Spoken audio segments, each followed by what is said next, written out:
All right. Call to order the Thursday, July 11th Sustainability Commission meeting. We'll do roll call. Pam Miller. Here. Jared Frank. Here.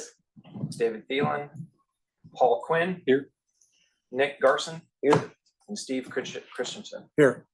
All right. And Tim Hauser has an excused absence. All right. We will do our land acknowledgement statement. We acknowledge that we are on indigenous land of Coast of Salish people who have reserved treaty rights to this land, specifically the Snoqualmie Indian tribe. We thank these caretakers of this land who have lived and continue to live here since immemorial. All right. Let's go on to the approval of the agenda. Any comments on the agenda? All right, seeing none, we'll call the agenda approved by common consent. Approval of the meeting minutes. Any comments on that? All right, seeing none, we'll call the meeting minutes approved by common consent. And David, it does look like the Sammamish Board alternate Vina is online. So we do have a representative. From Oh, okay. Just wanted everyone to be aware. Vina VJ is from the Sammamish Youth Board alternative. So, okay, we got good representation. All right, public comment. Anybody? Did you guys want to introduce yourselves, or? I'm Jacques. This is Emily. All right, and you guys are here just observing our. All right, great. hopefully we'll be able to input at some point. Yeah, and I'll just first meeting, just listen in, I guess. Yep. Cool. All right. Thank you. Welcome. And I have nobody with their hand raised online. Great. All right. So the first agenda item is the fleet electrification study, and who's presenting that? Is there? I'll be You? Okay. All right. Yeah. I didn't know. Right. Excuse me. Okay, so we briefly touched on part 2 of the fleet electrification study that the city had done by Makers Consulting. We didn't get a chance to really go through it in depth, so we wanted to make sure that we had a chance to talk through it, make sure we can answer any questions. And this does have some pretty significant budget implications for the 25-26 biennium. So I think it'll be a perfect segue into our budget discussion following the presentation.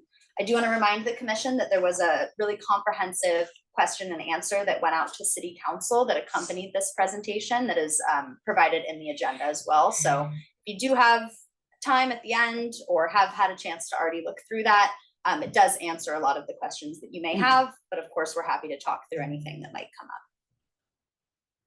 So we have the first part of this presentation that we had already brought to you all, and this is the second part. So initially we covered kind of internally what our fleet looks like and what approach is recommended by Makers. We took that approach for the second part, and Makers gave us an investment phasing strategy, as well as took a look at the public EV adoption trends in the city and what that means for city investments on public EV charging. So as a reminder, we do have these pretty ambitious climate action plan goals of 50% reduction by 2030 and 96% by 2050, as well as a 20% EV adoption by 2030. Something to note is that starting in 2026, 35% of new light duty vehicles must be zero emission.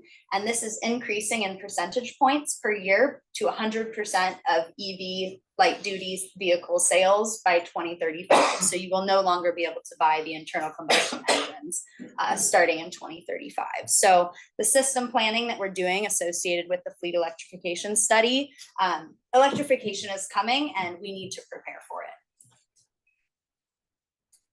So in the near term, this looks like adding capacity for our light duty fleet at City Hall, service upgrades at Beaver Lake Shop and MOC, as well as electrification of most of our light duty fleet vehicles and converting those that cannot be electrified into an alternative fuel. We mentioned R99. And then staff will be continuously monitoring the market as new vehicles come online. And then in the long term, we're electrifying those fleet vehicles that are on our alternative fuel and finalizing service upgrades and charger installations to support those additional electrified vehicles. Rose, what's MOC? The MOC, my apologies, the MOC is the Maintenance and Operations Center. Okay, thanks. Yeah. Have we gotten any feedback from other cities that are ahead of us on their electrification programs and how they're doing and what are some of the challenges that they've had? Yes, we have.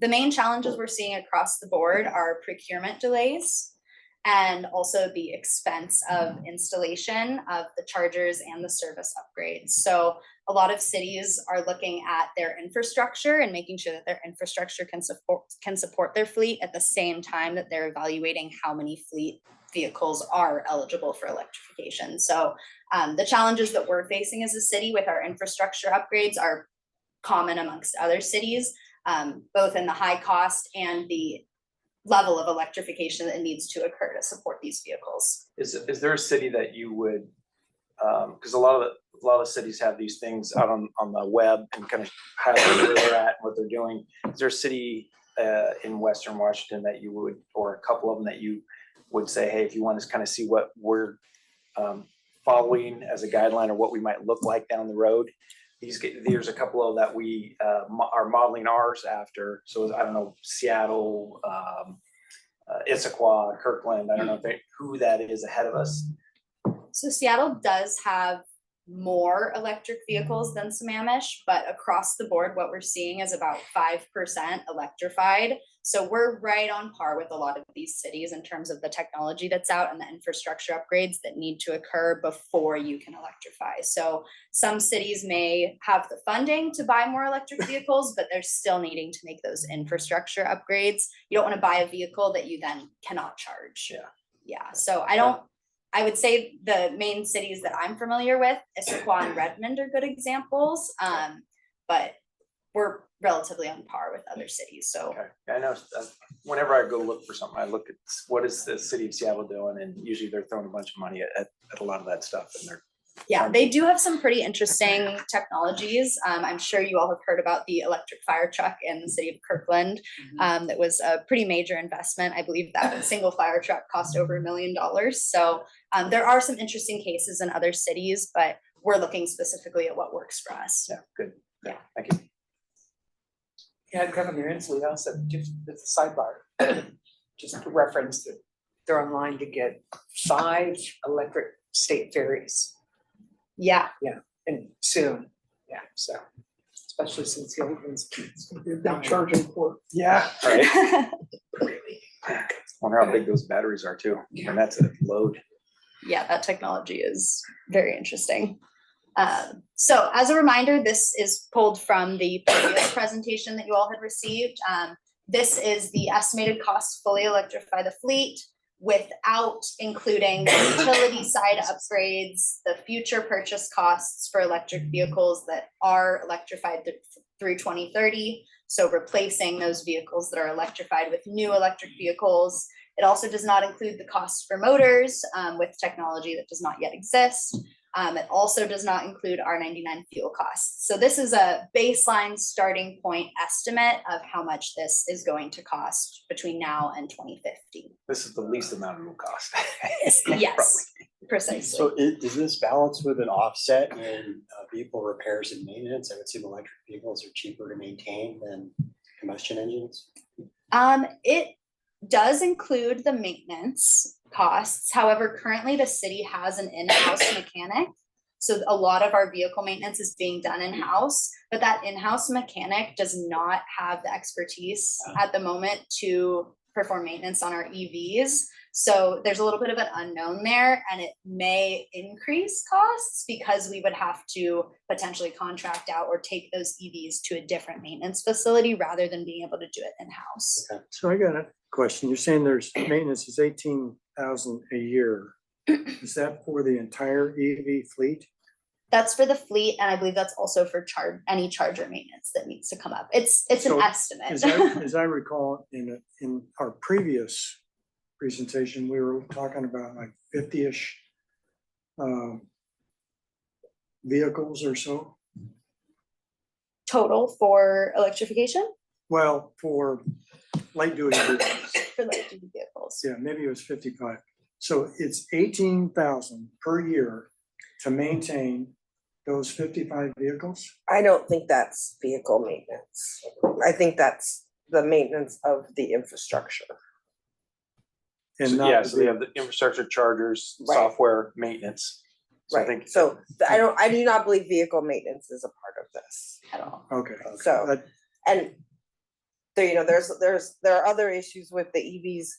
I think you all have heard, like, once the battery goes, the car's done, right? And so the battery life may not have the same length that maybe you could get out of a well-maintained ICE vehicle, right? So there's all of these different things that we're not gonna know, so. So what's the software charge?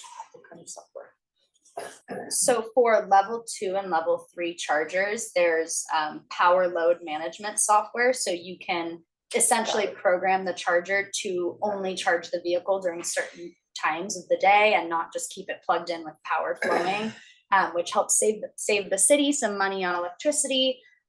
Also, potentially there are incentives available for charging at off-peak hours. And then as well, it allows us to have data from the charger use versus just saying, oh yeah, we think we plugged these cars in. We have that data tracking that we're able to report out on.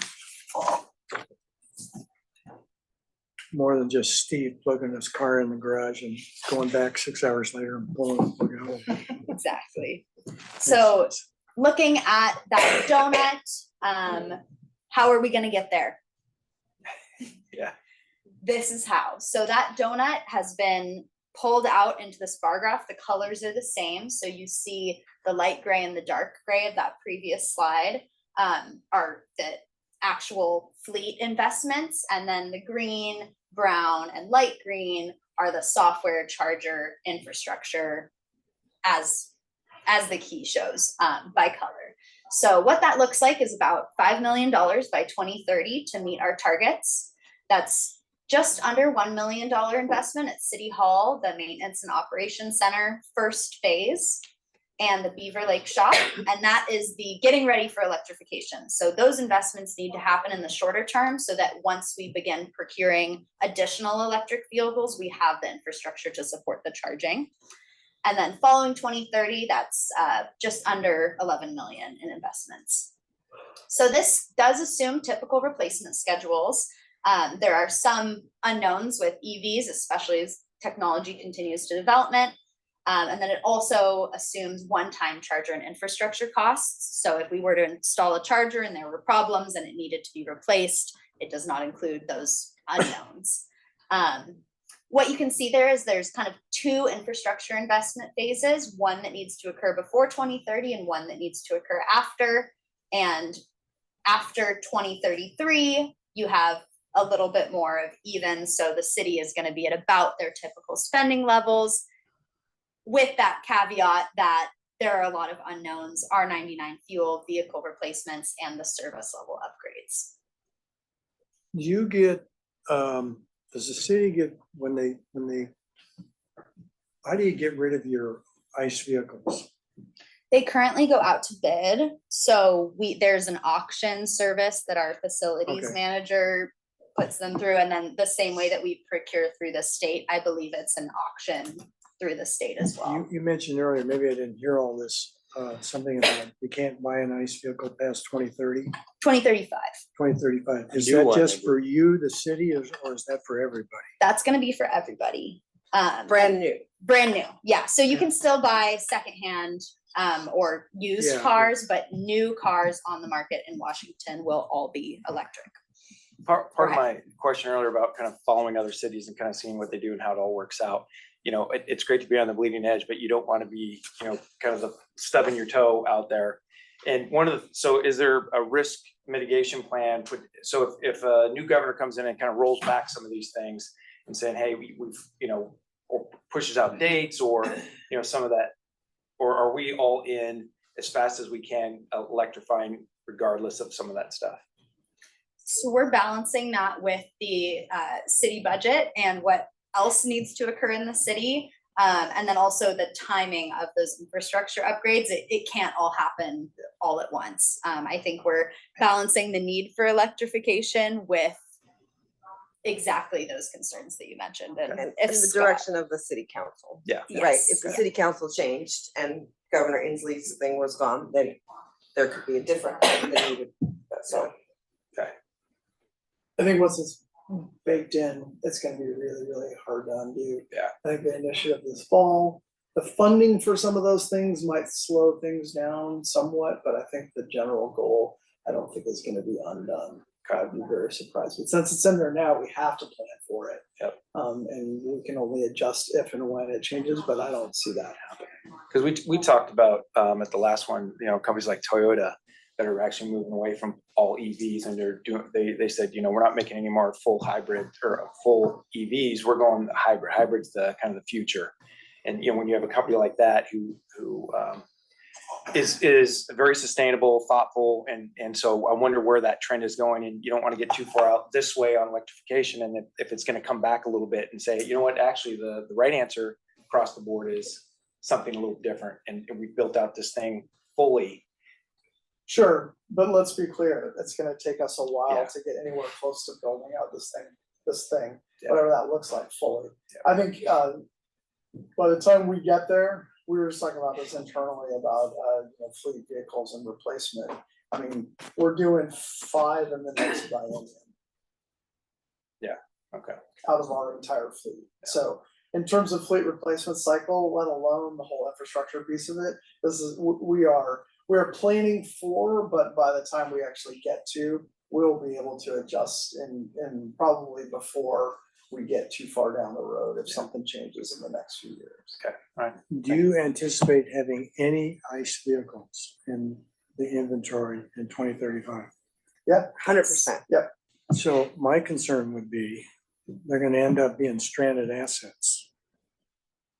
That after 2035, my suspicion is that people are going to be less likely to want to buy an ICE vehicle than an EV, just because they're not the future, the EVs are. Could be. I think there's gonna be a secondary market for those for quite some time, I would Well, guess. it might be in Ghana, but Well, but I mean, listen, if you own a Land Cruiser and you wanna get rid of it, they still have a lot of value because there's places in the world that really want Yes. those. So I mean, I think from that perspective, I'm not worried about that as a stranded asset because every city's gonna be in the same boat.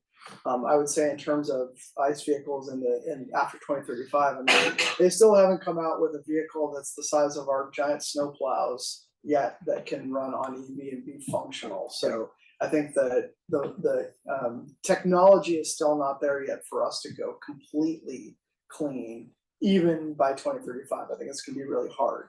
Those fire trucks that are $1 million and are electric, guess what happens when it's cold out?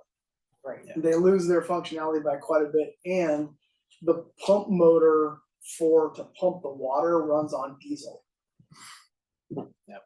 So, I'd also like to note, the 2035 electrification only applies to light duty vehicles. okay. So medium duty and heavy duty vehicles, you're still gonna see icicle electrification. And that's partially because the technology isn't there, and also because of the effects of the technology that is there that Scott just mentioned.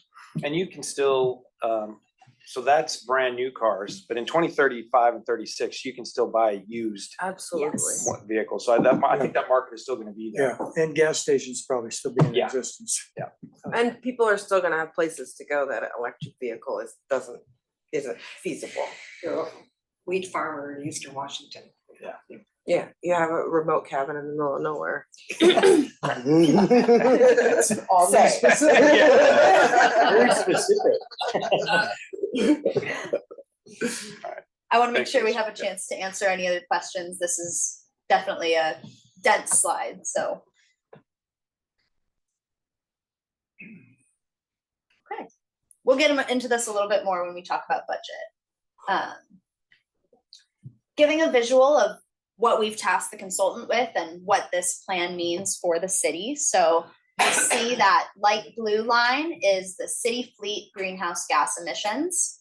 The 2019 emissions is at that starting point. We're actually starting a little bit above that in 2023. But with the plan that we've put together, we are going to be getting down to that 96% emission reduction by 2050 for fleet emissions. And then crossing that blue line, we have the electric vehicle percentage. So to get to that 20% EV goal by 2050, by 2030.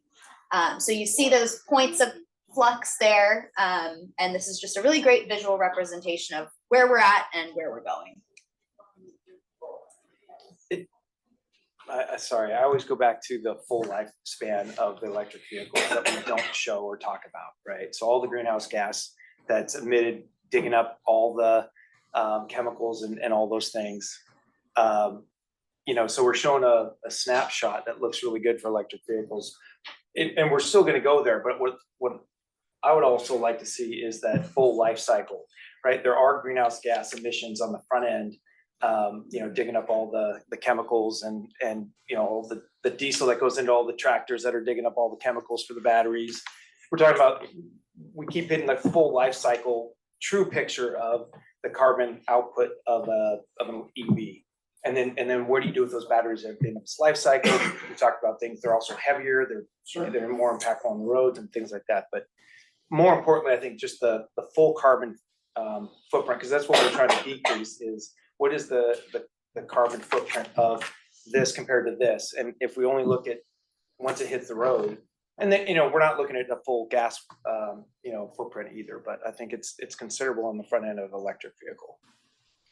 Yeah, that full life cycle was not in the scope of the study, which has been completed now.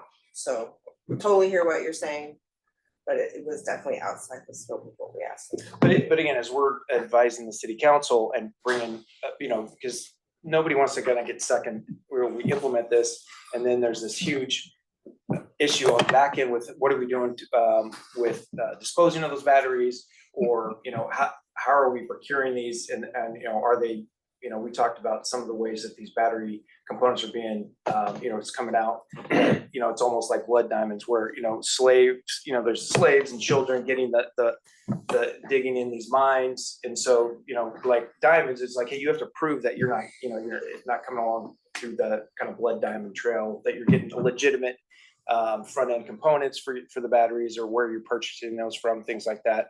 So there is a front end expense and social impact of electric vehicles that I think is important to the community, to say, hey, we're not just understanding what's in front of us, because that's what we asked the consultant to do, but we understand there's a bigger picture of some of these things that I think the community is also concerned about. So battery disposal is not the only option as EV batteries decline. They can be reused. Like examples, the University of Washington was taking spent batteries from hybrid vehicles and using them for bike charging stations. So there are other solutions. They may not have enough juice to run the vehicle, but these batteries could be repurposed for something else. So I hear what you're saying. Be nice to have a plan. Could the batteries be repurposed at the end of life? Maybe that's something the city wants to think about. And again, the reason why I keep bringing that life cycle is because I know, people are going to have questions about that full life cycle, right? Especially when we're. Here's an answer. This is a study done by Argonne National Labs, which is part of the Department of Energy. The embodied energy in an ICE vehicle, like a Escape or some sort of medium-sized SUV, is 6 metric tons of CO2.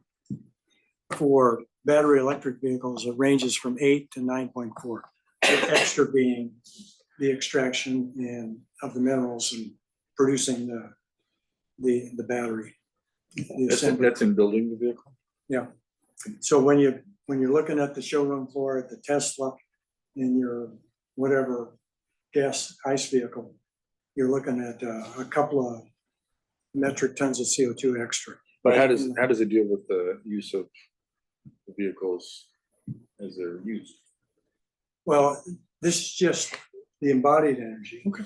If you've got a renewable source of electricity, you're not generating any CO2 with the EV. With the gas vehicle, you're generating, if you get in around about 20 miles per gallon, That's about a pound a mile of CO2, if you do the math. So it's Drive a lot of 100 carbon up front, but you're on the tail end, it goes down significantly versus an ICE vehicle. Yeah, But also depending on where you're getting electricity, if it's coming from a coal plant, right? yeah, no, I agree. It looks good in your garage plugged in, but So if I may, I appreciate all the perspectives and I think they're all valid. For the task that we have, that we are tasked by council, is our current fleet and how do we get our current fleet to reduce our emissions. So while that's the piece that we can control and we can work on, and so while I understand all the rest of those pieces, those are really not things that we have any control or input over.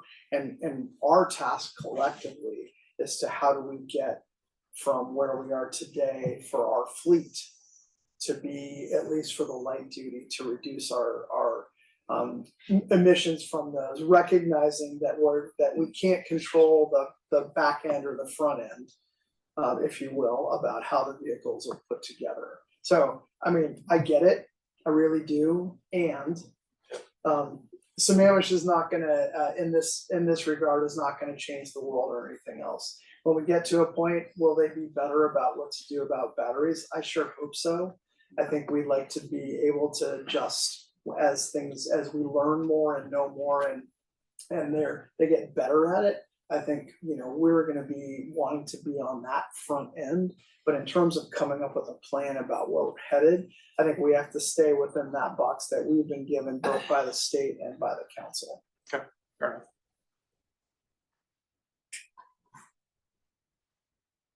All right. Thank you everyone for your comments. If there's additional questions, I encourage you to check out that city council Q&A matrix. There's a little bit of overlap there as well with some of what we've talked about. But moving on to the second part of the presentation today, which is the public adoption trends and public charging availability in the city.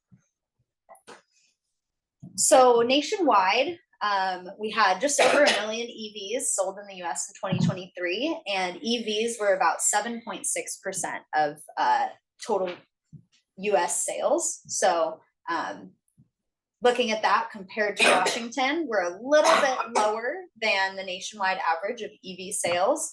That said, Sammamish specifically is much further ahead than the US as a whole. So we're looking at 23% of new car. You forgot about the next slide. The Seattle area is 23%. Oh, so sorry. Yes, the Seattle area is 23%. My apologies. Which is great, 6th highest in the US. And then they also did a smaller analysis on the cost comparison of EVs compared to ICE vehicles. And currently they're on average $3,000 more.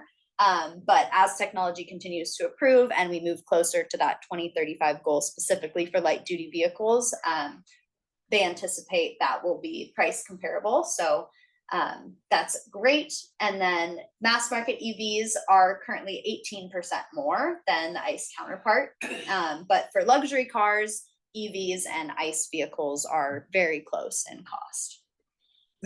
That 3K is gonna disappear when you get your $7,500 tax credit. Great point, Steve. Assuming it survives the initiative. Right. Yeah, granted, but hey, somebody who got it. Hey, good for you for getting it when it was there. Yeah. So 23% in Seattle, 29% in Sammamish. I was getting a little bit ahead of myself. So not only are we higher than the US, we are also higher than the Seattle metro area. So we are doing great as a community in terms of our EV purchases. 75% of the battery electric vehicles registered in Sammamish are Tesla. And this matters because the manufacturer dictates charger compatibility. So Teslas currently are charged at Tesla charging stations. Not all vehicles are compatible with Tesla chargers, but we do recognize that most of our residents are driving Tesla vehicles. I thought they'd standardize that. No, I'll I don't get think there in one everybody, I don't moment. think all manufacturers have, most of them have. She's working on it. Yes, great point though. So you can see from this graph, the yellow line is getting wider and our adoption rate is continuing to increase from 2020 So through 2023. what are the units on the ordinance? Cars? That is number of new vehicles registered in Sammamish. Right.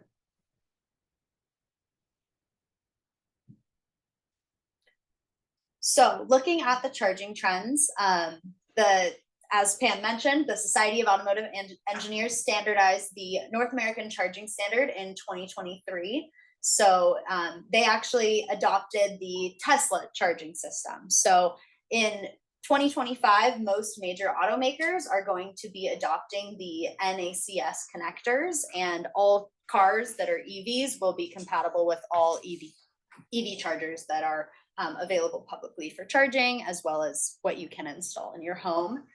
So to your point earlier, stubbing your toe if you got a little bit too far ahead, and then now everything is being standardized. So Rose, when we had the discussion, I think at our last meeting about development in the area and multifamily development, does the city have a requirement to have a charger or chargers in that type of future development? We do, I believe we do have a number, a percentage in the code. Number of people or units or something like that? and- Parking spaces. Parking spaces, Yeah, okay. we did put in, when we did the climate action plan, we did put in requirements for, now, I mean, the city's got to adopt them Mhm. for installing the conduit so that the capability was there Okay, to install a charger if need be. So something to note with charging trends and the analysis that we had makers perform, that's pretty notable based on city investments and looking at our community as a whole, very much aligns with what we're seeing in Sammamish, is that the number of US chargers is likely to grow exponentially from 4 million to 35 million by 2030. And 80% of these chargers are going to be installed in residential homes or at facilities. So those are at-home chargers. Looking at the existing public charging in Sammamish, we do have a fair number of level 2 chargers. Most of them are operated by ChargePoint. So that's that software that I had referenced earlier that allows for off-peak charging as well as data tracking and reporting. We also have 2 Tesla superchargers. If you've driven by any of our superchargers, you may have seen long lines at these chargers. We do know that our community is using these. We've got a good amount at the Sammamish Highlands and the Issaquah Fred Meyer. At the moment, this is compatible with Tesla, Ford, and Rivian. By 2025, they will be compatible with all EVs. And this supports 80% of the EVs that Sammamish currently has because we have so many residents that are buying Teslas. We also have additional level 3 fast chargers at sites in Redmond and Issaquah. Interesting, any data, do they track wait times? Like, do they have a camera that can watch how many cars are waiting in line for some of these chargers to kind of get a rough idea of, because that's been some of the pushback that I've heard is, the charging time, you can go fuel your ICE vehicle up in under 5 minutes, under 10 minutes, and It's an issue. Yeah. I think that's partly why so much of that will be done at home moving forward.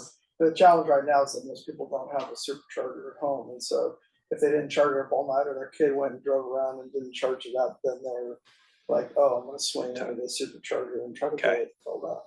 yeah, And I think that's why they're the most popular, because that is a 20-minute yeah. deal.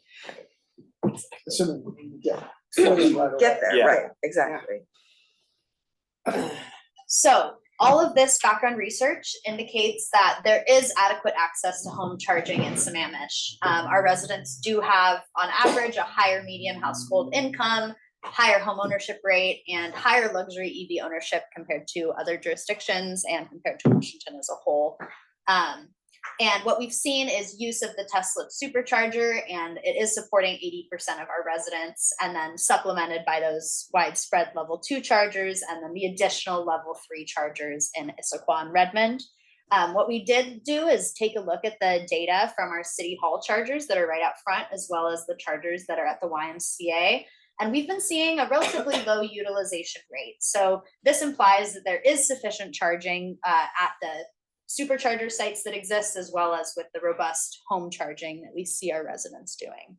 That's it's a mixed blessing, right? Because PSC told us that we're going to exceed our grid capacity on the plateau. Is it in 5 years or 10 years? I mean, not solely because of that reason, because of growth and other things, but it sounded like PSC had a plan to build out our electrical our electric grid to handle growth and the prevalence of charging stations. I wasn't quite sure on the timing. That was an interesting kind of Yeah. quick jump that he did. Yeah, Right. yeah. So, and he put everything on heat pumps. He put not on vehicles. If you Mhm. looked at his slide, and I don't remember, was it like 22 million just for Sammamish? The investment required to get us past It was that? large. It was very large. Yeah. So there were some Well, and he head scratching. talked very high level about how, we asked him, hey, are you planning to hit these numbers? And he said, yes, we're planning on it. But the detail underneath that, so it's great that you're planning on it, but he never, and we talked about bringing in the System PSC, planning. system planning team, because Yeah. those are the ones that can Yeah. give you the critical path, with the Mhm. Gantt chart that shows you, hey, here's when we're gonna hit these targets and whether it's gonna be realistic or not, because they know their build out time of some of this infrastructure. And, my guess is that their ability to actually build that out, or for the city to want to pay for that, or, how that all. The city won't pay for it. The ratepayers will pay Oh, for okay. it. Let's be Yeah. clear. Yeah, and we So- did talk about that, what does that do Right. to the overall electric bill for your average resident? And, but understanding their ability to actually meet that, regardless of the cost, I think is also key to understanding, our ability to charge all these vehicles. And support the heat pumps and everybody going off natural gas and, we talked about. So the challenge that PSC has is that they're having this conversation in every community Yeah. they serve. Yep. Yeah. Their ability to, I have no idea how they're gonna prioritize where the investment goes in every place. But they are in no way, shape, able to meet all of that in any given city based on individual plans. And that's one of our biggest debates here is, we've already got numbers and metrics. I know they're pushed down from the state and down from the county, that we're going after to say, hey, we're gonna hit these numbers, and we all feel really confident about it. And we keep saying, well, this is kind of like the emperor has no clothes. Who's gonna say, everybody can't hit these numbers, because who's behind, Puget Sound Energy doesn't really even generate power, they buy power, right? And so, they do a little generation. Yeah, they generate some.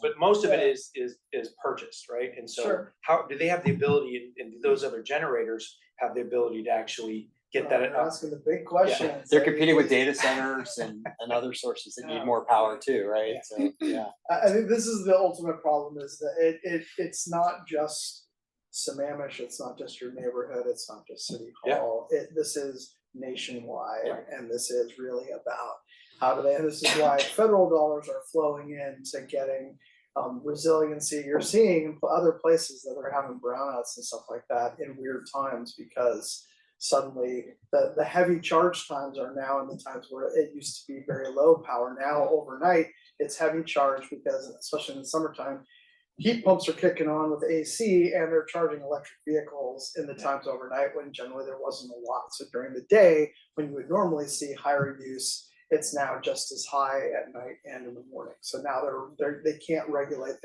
the power grid as well as they used to be able to do it. Yeah. These are all things that we cannot solve. Yep. So for our purposes, recognizing the bigger picture, I'll use the old, economics, holding everything else constant. What are we doing and how do we do it? Yeah. And then hopefully, we're doing a little fingers crossed that the rest of the stuff will catch up over time as we do this. And again, this is a plan. This is a 2035. I know it seems like it's not that far off, but when it comes to actual implementation, it is. And as we do this and as we start to rotate, hopefully we'll be able to build in our infrastructure as we go. And then, the rest of it will catch up. But those are pieces that are beyond our control. So part of this is, we have to try to right size for what we can affect. Yep. And what kind of effect we can have in the community through you all. I think, and again, I don't mean to speak for everybody, but part of our assumption is, we're supposed to be guiding the city council and thinking about things and giving input and saying, okay, you've got a target here that you set for 2030, which is, 5.5 years away, that the feasibility study really hasn't been done to say we can even hit those numbers. And that's where we started getting into, do we even know that the infrastructure is going to be there? Can Puget Sound Energy even supply that? So it's infrastructure, it's the ability to generate and supply that. And so for putting numbers out in front of the community and saying, we, the city of Sammamish, feel confident that we're going to hit these numbers, saying, with these caveats saying, hey, well, these things are out of our control, these things are out of our control. Because my guess is we're not going to get where we want to be anywhere close in 2030. That 5.5 years from now, for the electrification numbers and from a transportation perspective and greenhouse gas numbers, a lot of those numbers don't seem realistic in the feasibility study. So and that's why we asked Puget Sound Energy to come in here. It's because as we are thinking about the city council is making commitments to the residents. Hey, we are going to be here in 2030. We're going to be here in 2050. Well, the data doesn't support that we're going to be there in 2030. So let's get out in front of that with the data that does come in and say, Puget Sound Energy, here's their plan. Here's when they can feed us. And then here's when we can realistically hit those. Because 2030 is going to come and, where we will or won't hit those numbers. But there's no critical path or Gantt chart today that shows that is realistic. And I totally appreciate that. And in all honesty and candor with all of you, that's really not where the commission's role is. I understand it and I get it. And that's, as we move forward, I think this is part of our continual challenges. Some of that, what you're describing is staff side work that we probably need to do as we get closer to that. But I think for the purposes of, implementing the council's climate action plan, this is about how do we take those pieces? How do you help us sort out what should go first, what should wait, and how do we implement it? And then, and I know I'm jumping the gun a little bit because this gets into the budget conversation, but this is about you all are here to help us try to take that plan and not operationalize it, but share it out, change hearts and minds, because what we can't do in-house is get the community on board. And what we really need to do if we're going to move the needle, the city is not the big transgressor in reality. What we own, what we operate, we're not the transgressors, but we can be leaders. And part of that is having you all, folks like you, to be able to go out into the community and help people understand why it's important and the things that they can do in their individual homes. Not everybody can do a heat pump right now because it's a costly investment, but what are other things that they can do? And so how do we get out there and how do we help share out the council's climate action plan? And it is a plan, right? So it's not going to be, we're not going to be able to say, well, if we don't hit this target, then we need to revise the target, because targets are just that. We're going to aim for that. If we don't get there because the situation dictates it, and we'll cross that bridge as we get closer to that. And understand this is, I'll use Rachel's term, a little bit of curvature of the earth work, right? It's not going to happen tomorrow. We have to plan for the long term and then make incremental steps as we go. That's the way we're going to affect change. And we need your help collectively to do that. It's feasible to calculate how many kilowatt hours we need going forward on a year by year basis. We can make a few assumptions like what percent of residents convert to heat pumps, what percent of residents buy EVs, and when do they do it? And we can extrapolate that all the way out to 2050 and generate a line. How many kilowatt hours we need per year. Yeah, that's the easy part. Huh? That's the easy part. Right, yeah, and then hand that to PSC, say, hey, can you do this? But Well, I mean- but regardless of that, if they could, right? Yeah. Maybe they can. What if they say yes? It turns out the city has very little control over any of that. In fact, none. We can't force people to do that. We can ask them to do it. We can ask them to invest.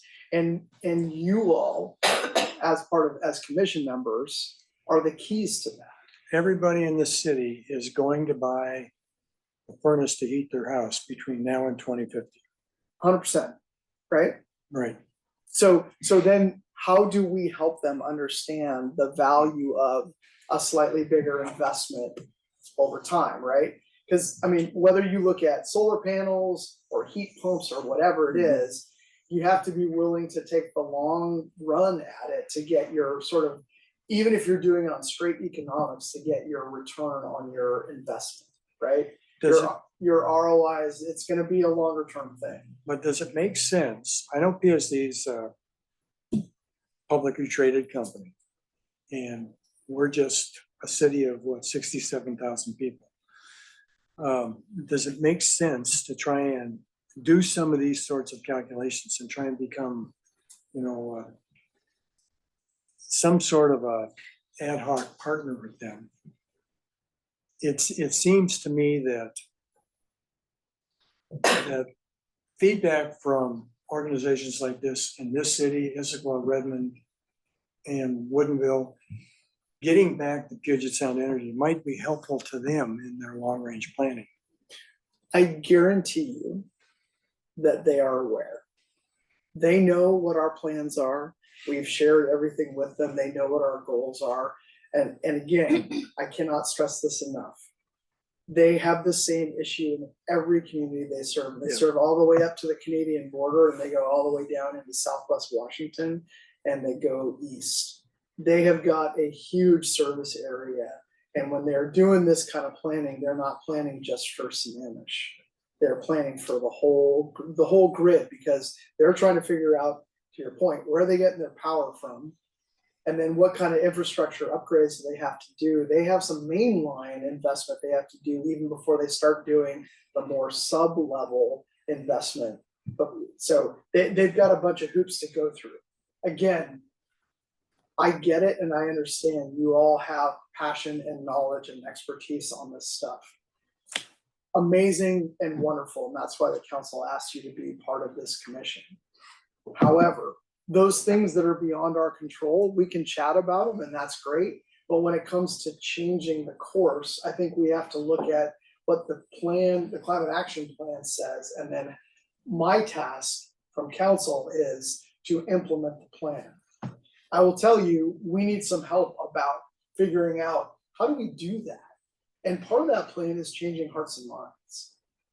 That's a good segue, and I know we're gonna get to the Sammamish, the sustainability guide, but when I read it, I thought there were actionable things. So again, it's how many people are gonna go look at the website. I have no idea how we get the word out on that, but maybe there's a discussion, hey, we have a challenge in Sammamish about the electric grid. People are gonna electrify. Here's what you as residential owner could do. You could put a solar panel in your house and charge your EV and not take energy off the grid, right? Perfect. So hopefully we're going to have it'll be solution-based discussion on the website, right? Where, here are some challenges, here's actions that residents in Sammamish can do. It addresses your issue, right? Yeah. So I think what you're basically saying is residents are going to have to take some ownership of this challenge, right? 100%. Yeah. And it's not just the financial investment, right?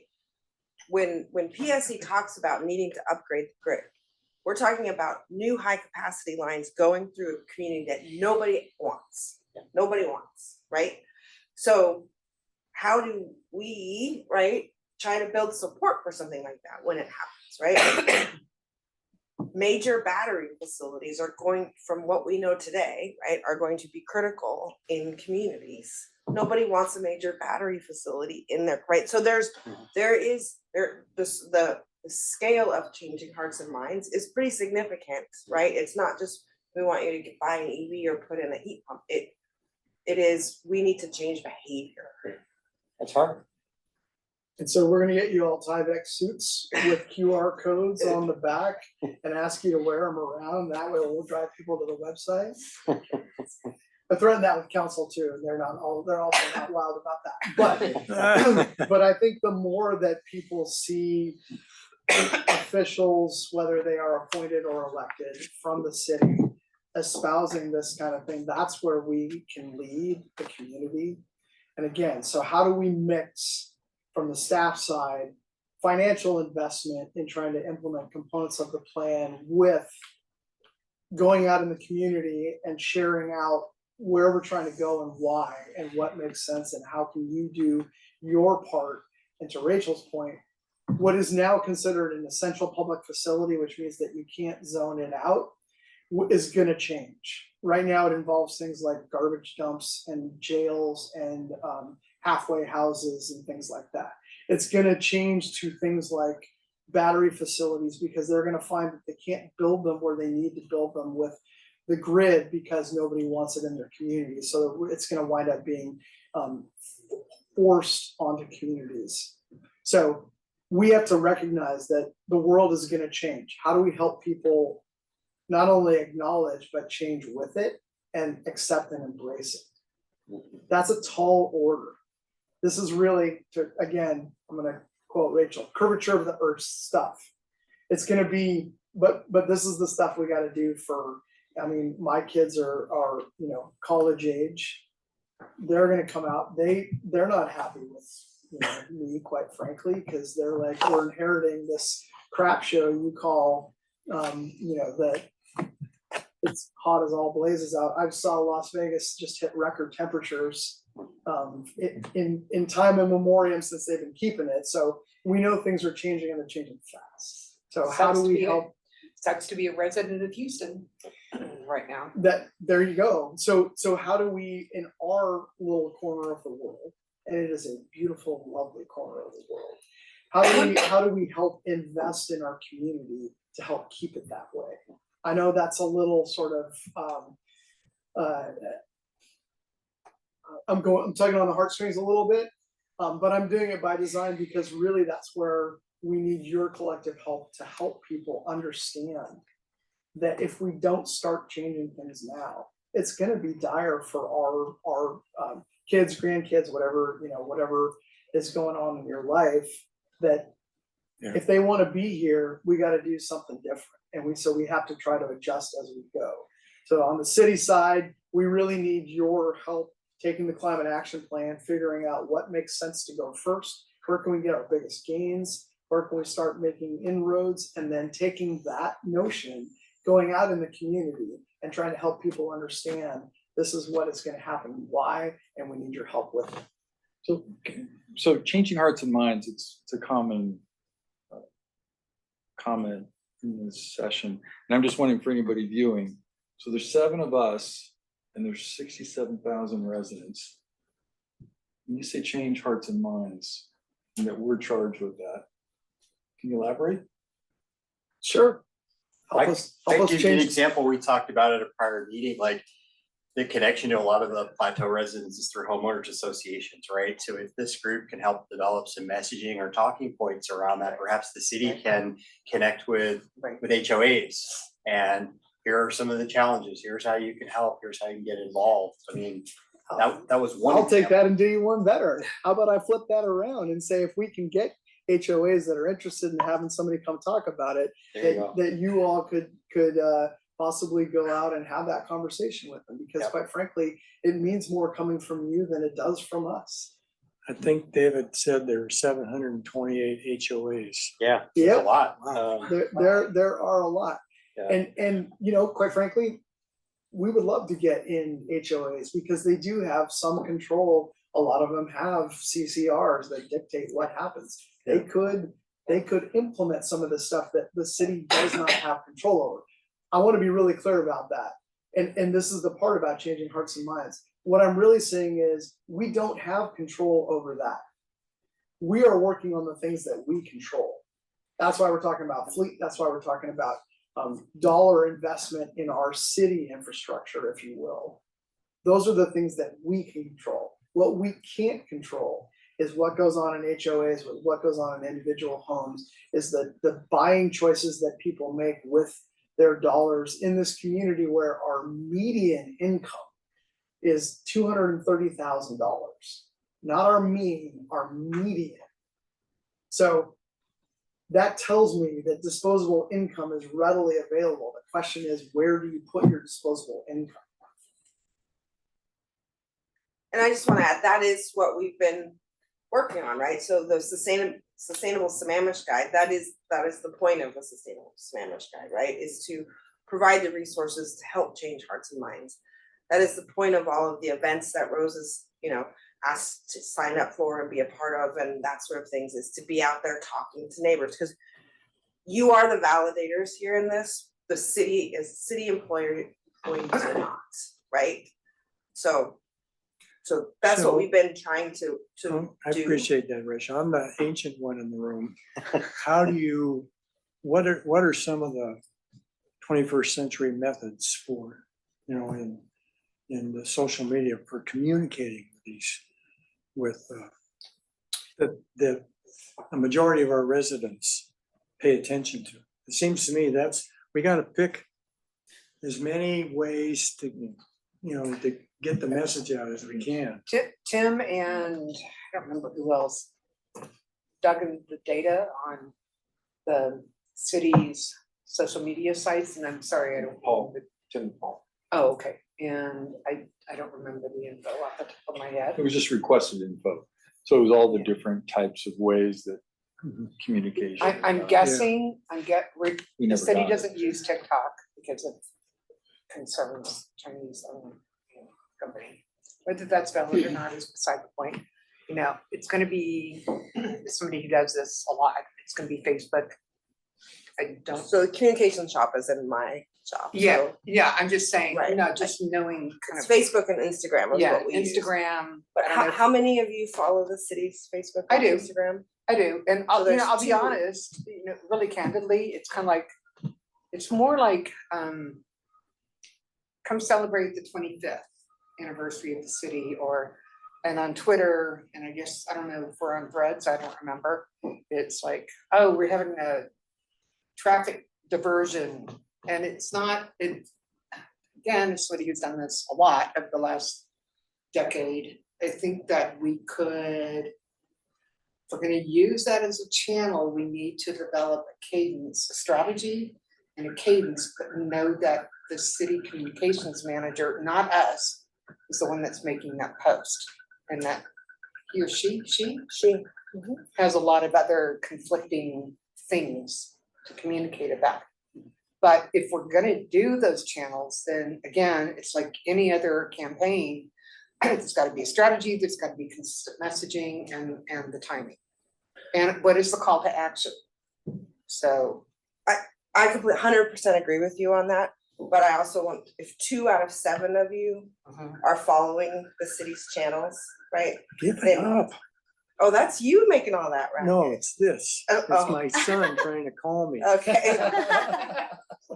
I read They all the won't shut. newsletters, Rachel. I was so- And that's I like why, the and newsletters. that's why we're doing the Sustainable Spanish Guide, Right. which is gonna be delivered to Yeah. everybody's house, because our social media channels, I don't follow the cities. Even the But- YouTube channel. Well, I'm has not, over I'm actually 50 not on followers. social media, but exactly, We're at exactly. what, So let's- 75,000? As we've discussed previously, right, let's think about impact, right? If we don't have a whole ton of followers, Right. that may not be the best place. but you But I grow can tell it, you every Wednesday, there's a few hundred people down here who are looking to interact, and they are seeking that interaction, right? Not all of them. No. Right, Rose? Well, that person was seeking interaction just of a different sort. So I want to follow up on that though, because this is one of the things I've talked a lot with council members about this. The farmers market is the city's front porch. I can't stress that enough. People are showing up at the farmers market just because they want to see other people and they're hoping to bump into someone and they want a reason to stick around and chit chat. That it's not just browsing the booths. This is, I say that, council always thinks I say booze, booths. You had me on the first one. But that's, the farmer's market really is where, and it's not just that they go, it's that if they see something that's interesting, they will go then tell other people, oh, I was at the market and there was a sustainability booth and I learned about X or Y or Z, right? So it's everything. To come back to your point about a campaign, it's the gamut. And even with that, I will tell you, we're government. Nobody pays attention. Right. I can't, we spend so much time on the budget and putting together materials and putting stuff out there. And it is the least responded to stuff we do with the biggest impact. Nobody pays attention to the budget. And I would say, in my experience, you got like 30 seconds to get somebody's attention. And my recommendation for our group is that we have the same sheet of music, right? That we come up with whatever messaging around the climate action plan that we all disseminate, whether it's the farmers market or so, for consistency, right? That we're getting the same information out.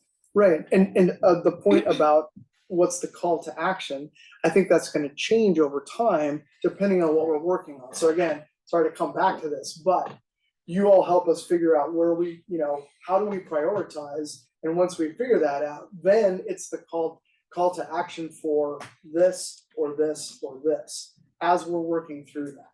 So trying to be, this is where we advise council, right?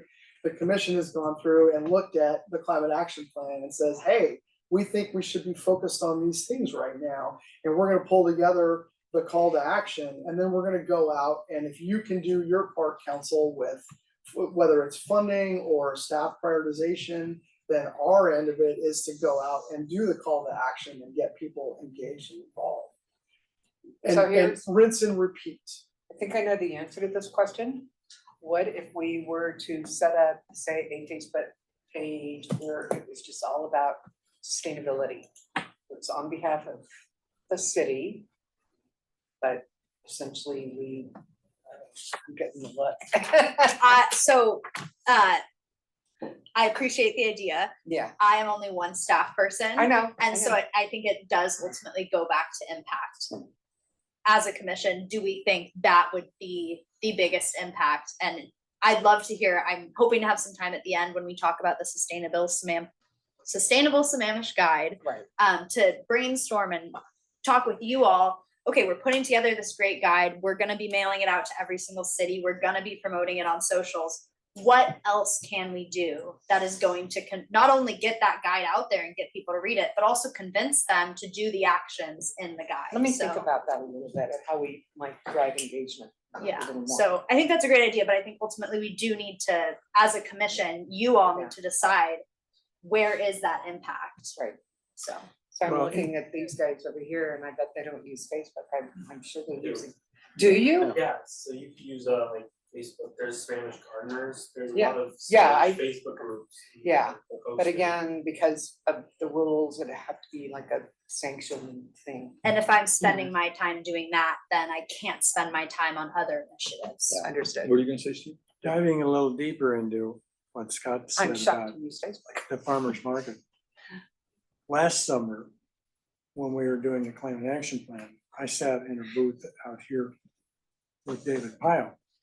And we had a couple of Sammamish Youth Board kids there also. Kind of answering questions. One of them, Manu, and I can't remember his last name. Yeah, I know who you're talking about. What a, Yeah, he's a a sharp kid. fireball. yeah, no, And he's- he didn't stay in the booth, he just walked around and he's just pointing people to the booth. Well, my thinking is, why don't we enlist these, instead of one, we get several. you have a member on Yeah, the, yeah, on I the know, call I'm here. talking and to it's- you. I think, We give them some sort of graphics and they, Graphic and talking points. yeah, and they wander around and get people I think the engaged. combination is great. Cause I do think that there is something to be said for folks, I'll just say this, of my sort of age generation, also talking about the same thing that my kids are talking about. I think there's something pretty powerful in that. Yeah. And I think that would be fantastic. I think these are all great options and ideas for how to continue to generate, but that's the work that this advisory board should be working on, is how do you, I'll use the term evangelize what it is that you're doing, and to try to make it consistent over time so that as the focus changes, that we can reset and restart so that we can actually continue to make impact. Because the same message over time, and we all know this, starts to get tuned out pretty quick.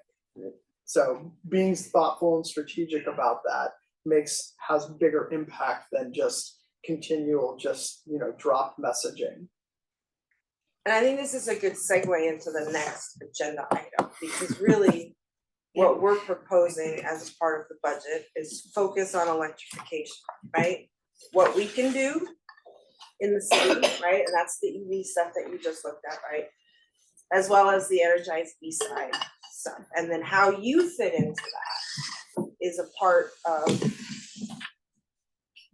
we kind of wanted to cover first. So with that, I'm gonna stop talking, but I happy to talk about that last item if you want me to. Okay, yeah.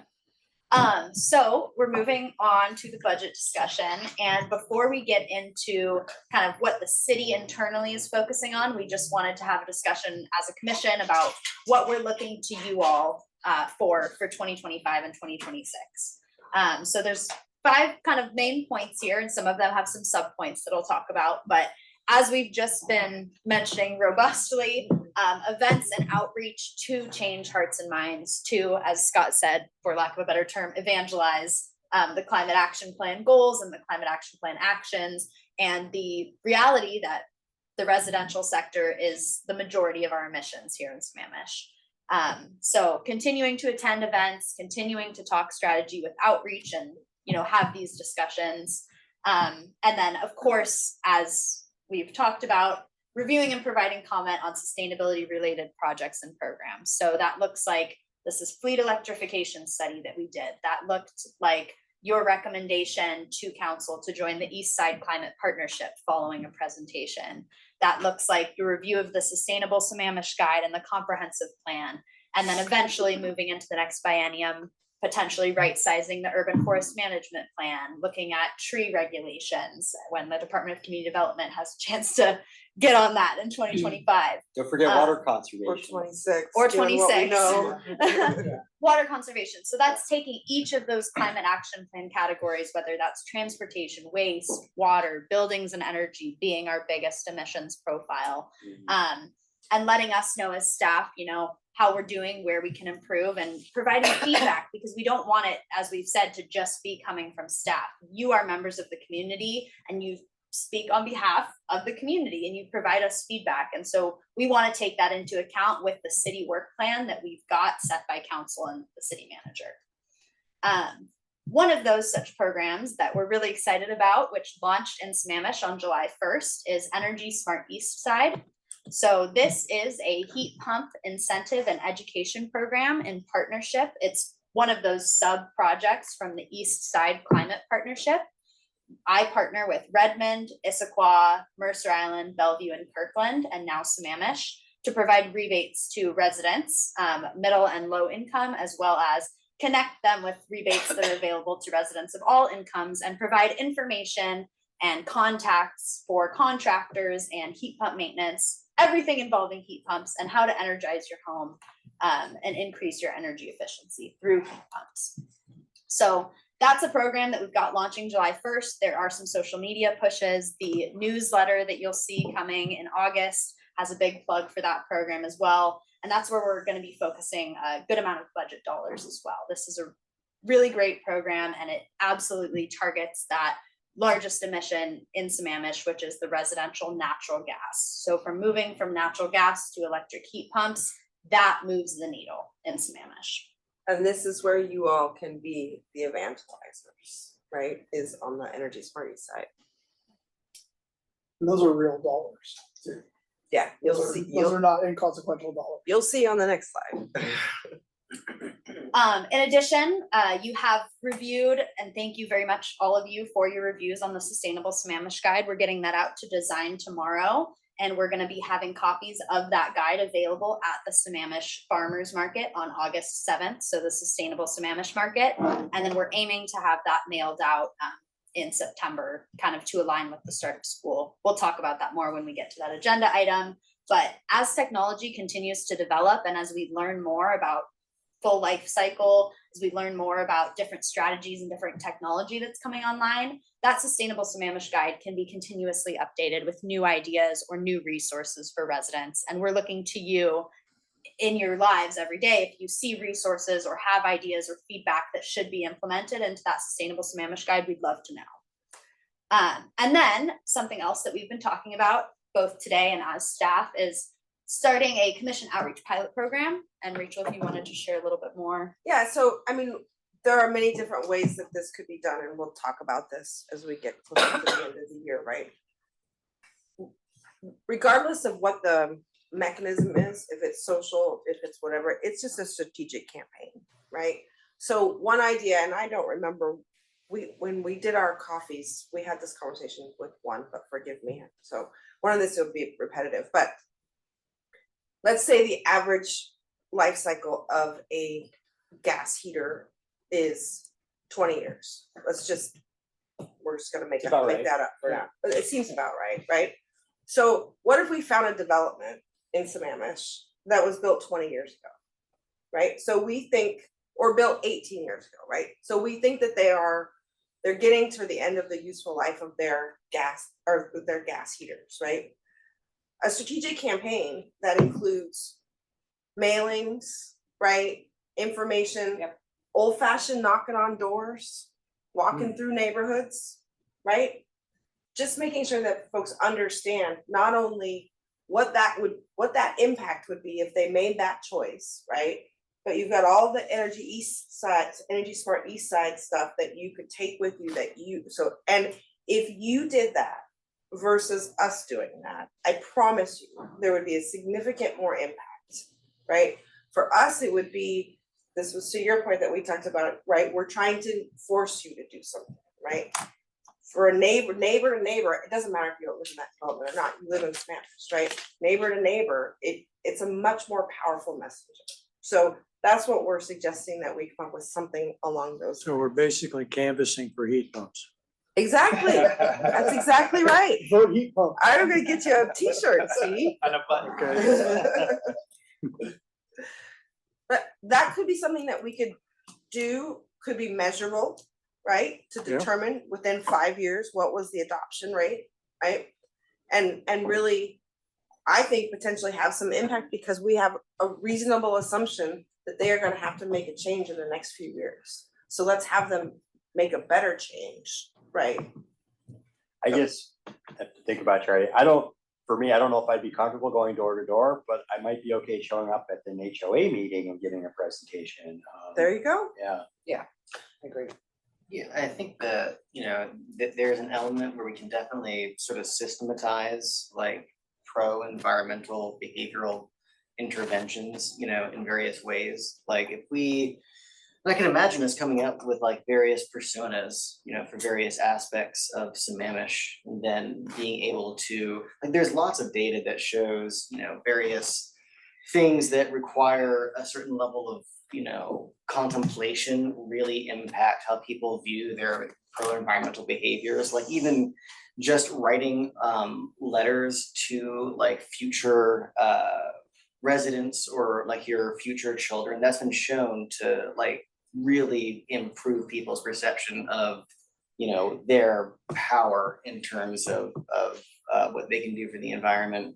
So I do think that in terms of whether it be canvassing or speaking at like an HOA meeting, figuring out the sort of template for what it takes, I think would be that to me feels like that would touch on the hearts and minds, a great deal, potentially have a lasting impact as opposed to just someone sees like a random Facebook post and then immediately forgets about it. Oh, yeah, I think it has to be a whole integrated approach. And I always go back to, let's not, recreate the wheel. Is there another city that is doing a really good job at communicating with and I know we're a lot different, 89% of our greenhouse gases from residents, right? That's a lot different than most cities, but are there other cities that you've seen that are doing a better job than average on communicating with the residents?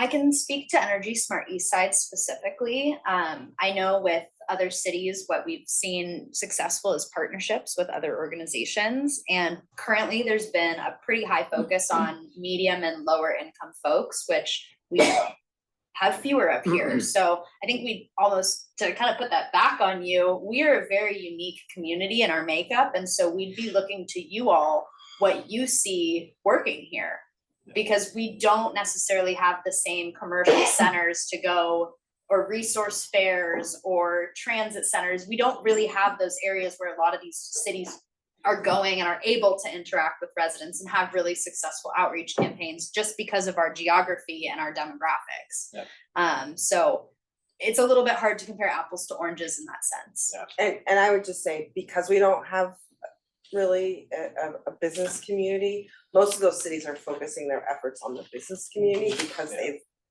they've got the big buildings that are big emitters, and there's more tools and it's easier. It's harder to change the hearts and minds than it is to go into a business and say, okay, we can give you this incentive and, you know, we can do this requirement, and there's new legislation out there for buildings over a certain square footage. You know, maybe our grocery stores are probably the only ones that fit that bill. We talked a little bit about this in the last meeting, but is there a way to partner with like the building companies around, you know, before they get to the permitting phase, you know, when they're designing, or the architects, right? So that's kind of where you want to get, is when they're designing or architecting their home or their build out, that's where you want to help push some of that. Well, that was Joey's whole presentation, was Yeah. that the box that they can design to has fundamentally changed, so. And he said that was a big problem, was getting that before they're asking for their electric, you know, furnace permit, or their gas furnace permit. It's already a little too late by then. Right. So. But I like your idea, Rachel, about targeting homes that be most likely in a position to have to make a decision about a change in the furnace. So I wonder if we can get a listing of homes not recently, not in the last several years, not gotten a permit, so that we can more target the folks that have a furnace that's getting long in the tooth, and target them as opposed to just a mass mailing to 67,000 residents. Yeah, and that's why I was specific to a development, right? I'm just asking, can we do it? Can we look and look in our permit listing and say how many of those recent, we can put them out of the mailing or whatever it is we do. A lot of the homes she's talking about were built before Sammamish existed. Right. We wouldn't be looking through permits, we would just say, we know that this We're only development was 25 built years in. Yeah, but I mean, Next year. if I got a furnace last year, you wouldn't want to mail me something. Yeah, true. So, but I think what you're saying, Paul, is we have a list of houses that are over a certain age. We have a list of permits for their utilities that they've got permitted, water heaters, furnaces, whatever. Yep. And do a cross reference on that, and then whatever falls out are the ones that are at a certain age and have not gotten a permit Exactly. since we've been established. So, Exactly. And mail them. You might be outstripping our actual data set. yeah, exactly, right. By a good Right. bit. And Well, I the mean, other could thing you I look just- into it? I mean, why not Yeah, look? no, into it? Well, but the other thing I wanna point out is that's a focus area for 25, 26, right? So as we get maybe towards more the end of the year, we can talk about what that could potentially look like. So, I'm just asking to look into it and see if it's possible. So that the commission can say, well, wow, could we target? I mean, targeting is way better than sending to everybody. And if we can target our approach for different. Yeah, I think, so I appreciate it. I think what you're saying is, and I think what you're agreeing with Rachel, that targeting is the right approach for that. And so how we target, how we get that information, I think, when, like Rachel was saying, as we get closer to the end of the year, that's when we would look into that. Because you could look at different ways to do an outreach program, and you could start there and see if it works. I think this is just in the idea phase right now, and the litmus, the floating the balloon, you know, does that make sense as an approach, right? I was just asking if it's possible. Well, Is it possible that we have the ability to? it could be possible. I mean, but like I said, our data set is a little lacking for some of that stuff, but we could probably do some mixing and matching, but that involves someone having the capacity to be able to do that kind of work. And at the moment, that doesn't exist. But if we plan for it, then it will. So. But someone raised the point, questions we're gonna get is, well, how much does it cost? What's involved? You might have that information, Steve. I Well, you don't, can, so. yeah, we can give, I've gotten estimates, because I wanna do this. I've got a gas heater in the downstairs of my house. I'm in one of these 40-year-old houses. It's the second heater. not- I was gonna say. and I wanna change it. And, depending, it's 15 to 20K to get the heat pump to deal with about 2,000 square feet. It's about would be about a 3.5 ton system. But it's a great point, Nick, because I would have known that. Yeah, my suggestion was, could we have a builder or builder organization come to one of our meetings and educate us on the topic, and then maybe that gets put into whatever messaging we're going to develop for this. And that's why Energy Smart Eastside is a partner in this whole effort, right? Yeah, You don't need to be the subject matter expert on that, right? What we need you to do is to tell the value of why they should connect to Energy Smart Eastside, who can help them with that. Because that price is really gonna depend on the house, and I'd be really careful about putting out a number, because I have But somebody who spent that's only one twice- number. twice. The other number you have to put out is what they're gonna save.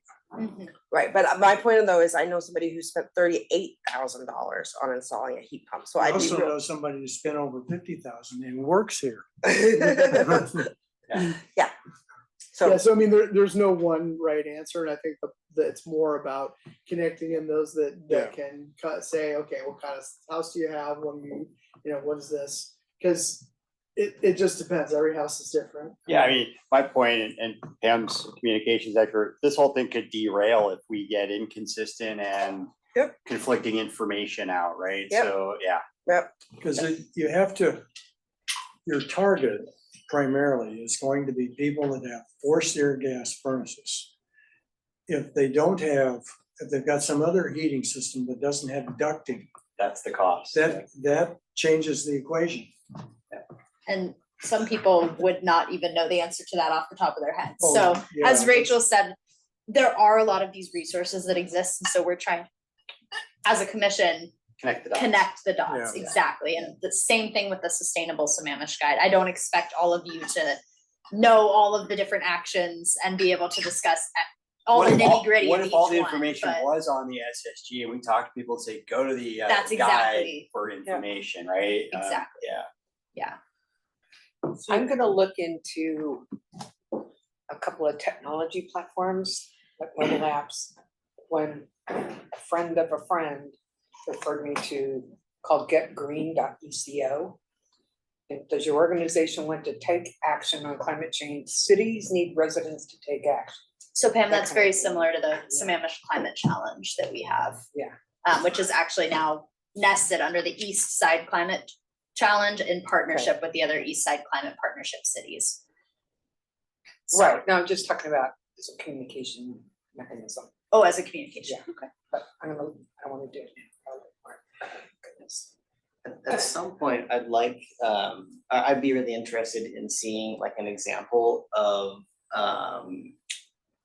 demographic information used currently to like reach residents, if that's, so I remember you're mentioning like that data set that you said was lacking. Like, do you have regular information on like demographics of this area, or like how like We have citywide demographics. We don't have a lot of really detailed demographics, particularly not around what we don't have. And this is true for instance, for HOAs. We don't have context really about who's the current president of any HOA. We had that information about 8 or 9 years ago, and I guarantee you everybody has changed over. The problem is they don't have to register who the person is. And so the contact person could be different, and we have 740 28, I heard. 28, yeah, something like that. It's almost the same number of HOAs as cul-de-sacs. They're very, so it's right in the same. Seriously, we have like 735 cul-de-sacs and like 728 HOAs. Yeah, it could be cul-de-sacs, I'm remembering. Yeah, it's but it's a very large number. So I think when it comes to the actual, the demographics, we don't have it broken down in a way that's usable any more than that. So you can look at age of development as a rough indicator, but you could do that as well as we could. Because a lot of the parts of Sammamish that were built up before we were a city, we don't know about. And the permits that we were issued since then, I mean, some of those are deep and dusty buried, and we don't have them in and easily, we don't have all 25 years worth we can go in and sort and stack and do actual data analysis on that stuff. We just weren't that. Do you have a listing of communities? You know, somebody, a developer comes in, builds 40 homes and puts a name on it. No, Maybe associated with that old HOA list, but it's, you know, possibly, Right. but others have formed since then. Yeah. It's nowhere complete, and then there's the contact people are not. Yeah. Most of them don't entertain websites. Well, So having it's not- been in my communities, involved in my community's HOA, there's not a lot of interest in communities in HOAs. That too, and then we have some very large neighborhoods that don't have HOAs. So then it's just home by home in essence. Again, I don't wanna harp on this, but one of the interesting things about this community is because it's primarily residential, we don't have a lot of those areas where you would have like a commercial business district where people would tend to congregate and stuff like that. The bulk of things happen in schools, if your child is school age, and the farmer's market. Those are really the places where people tend to congregate. And the schools are a little more hyper-focused around the neighborhood school. By the time it gets to the high school, the parental involvement tends to dissipate quite a bit. So we're talking about basically, grade and middle school. So again, this is part of the challenge about the community is the one thing that is constant is we can still send a newsletter that goes to every address in Sammamish. And that's the only thing that does that. Yeah. Nothing else permeates like that. Now, whether or not people read it,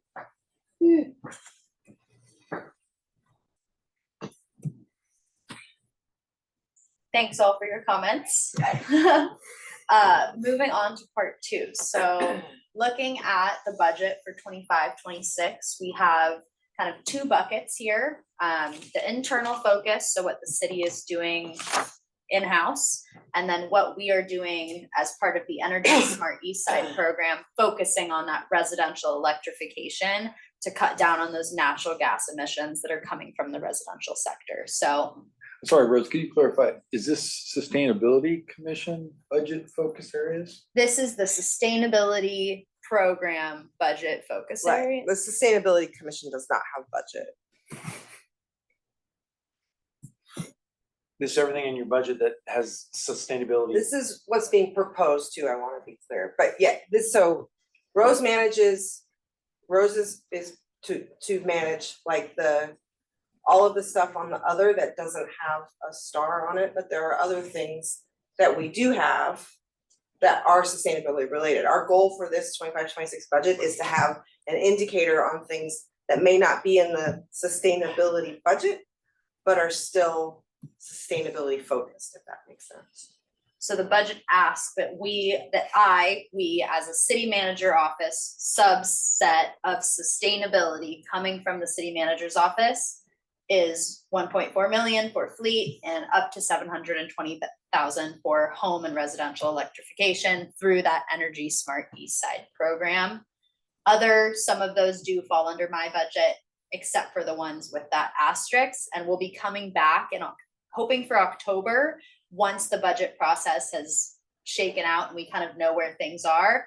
And we're, like Rachel said, going to be indicating through that budget process each of the different departmental budgets going towards sustainability related projects or climate action plan implementation.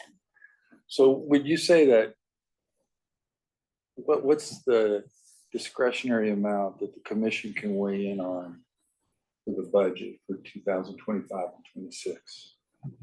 there's not. So this is the part we want to be clear on.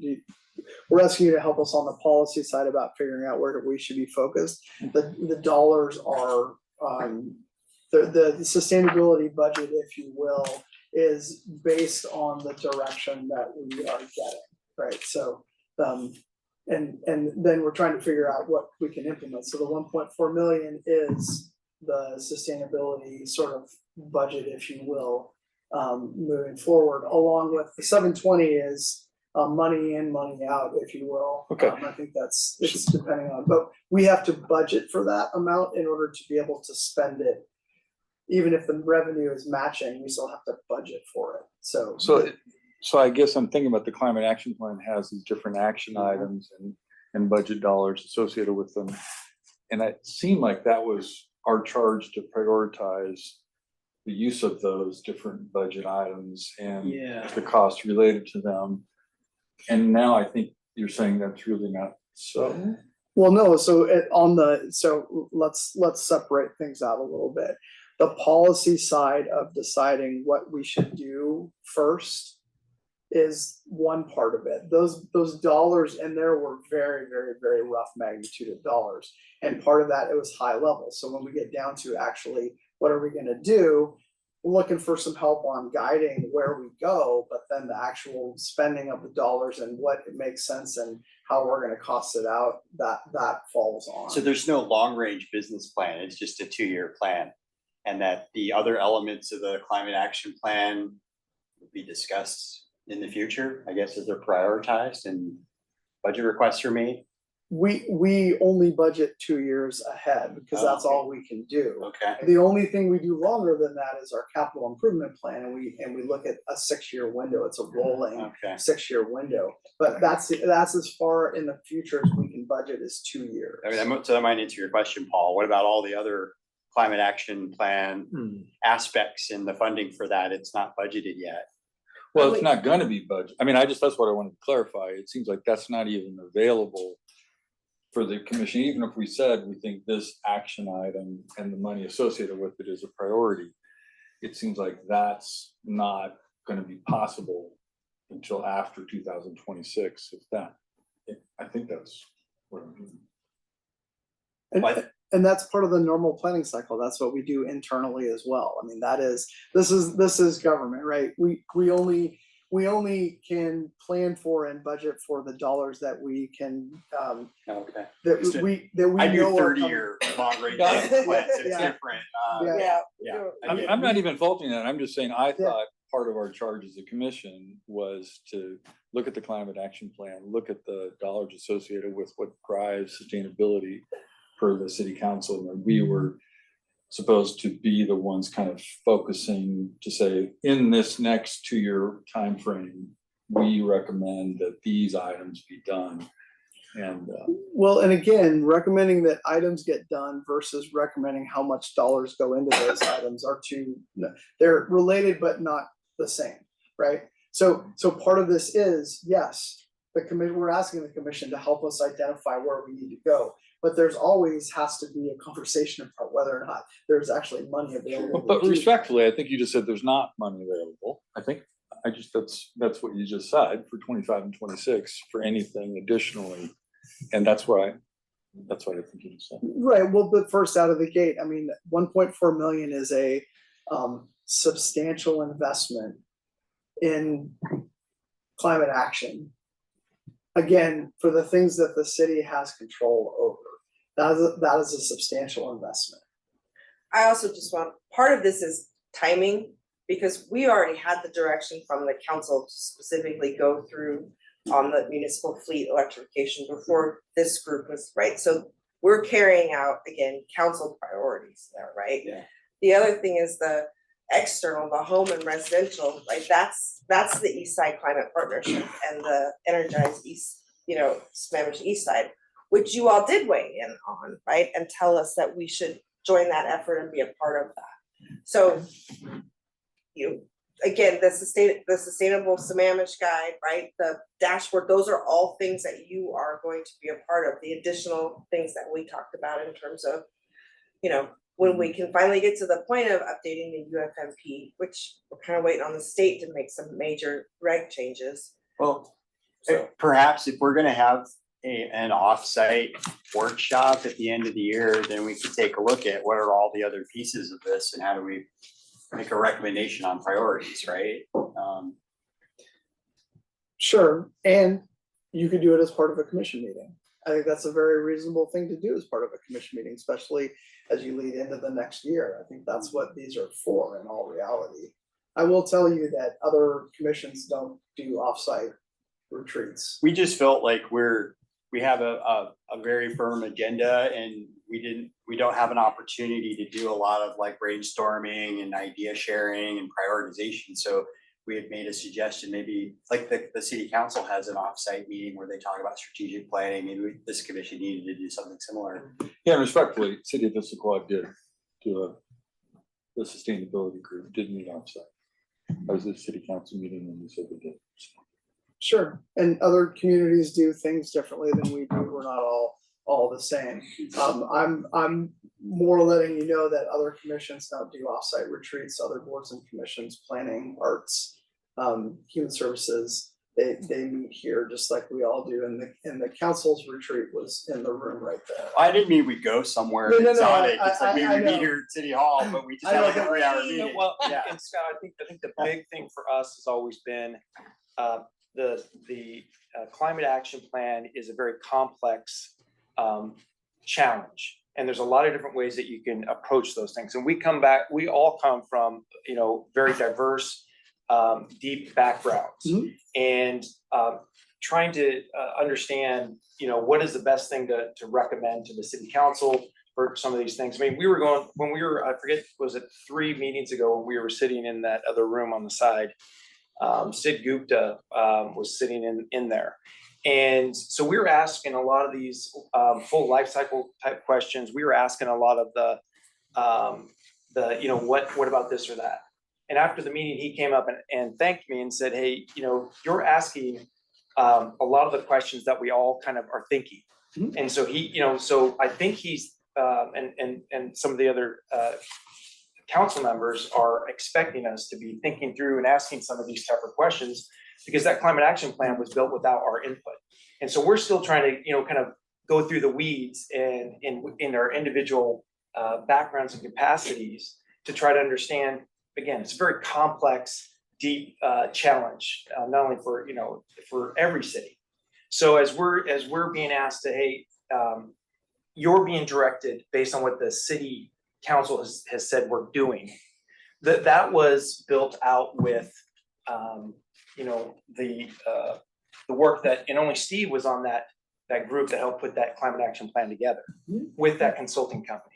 So I think a lot of our challenges, we're being asked to advocate for this plan that we still have questions about. So we said, hey, why don't we do an offsite, and probably only once, where let's all get together, understand the complex challenges that are in that climate action plan, and then make recommendations that we all feel that is part of, because there's 1,000 things that the city can do. And for each one of those sections in the climate action plan.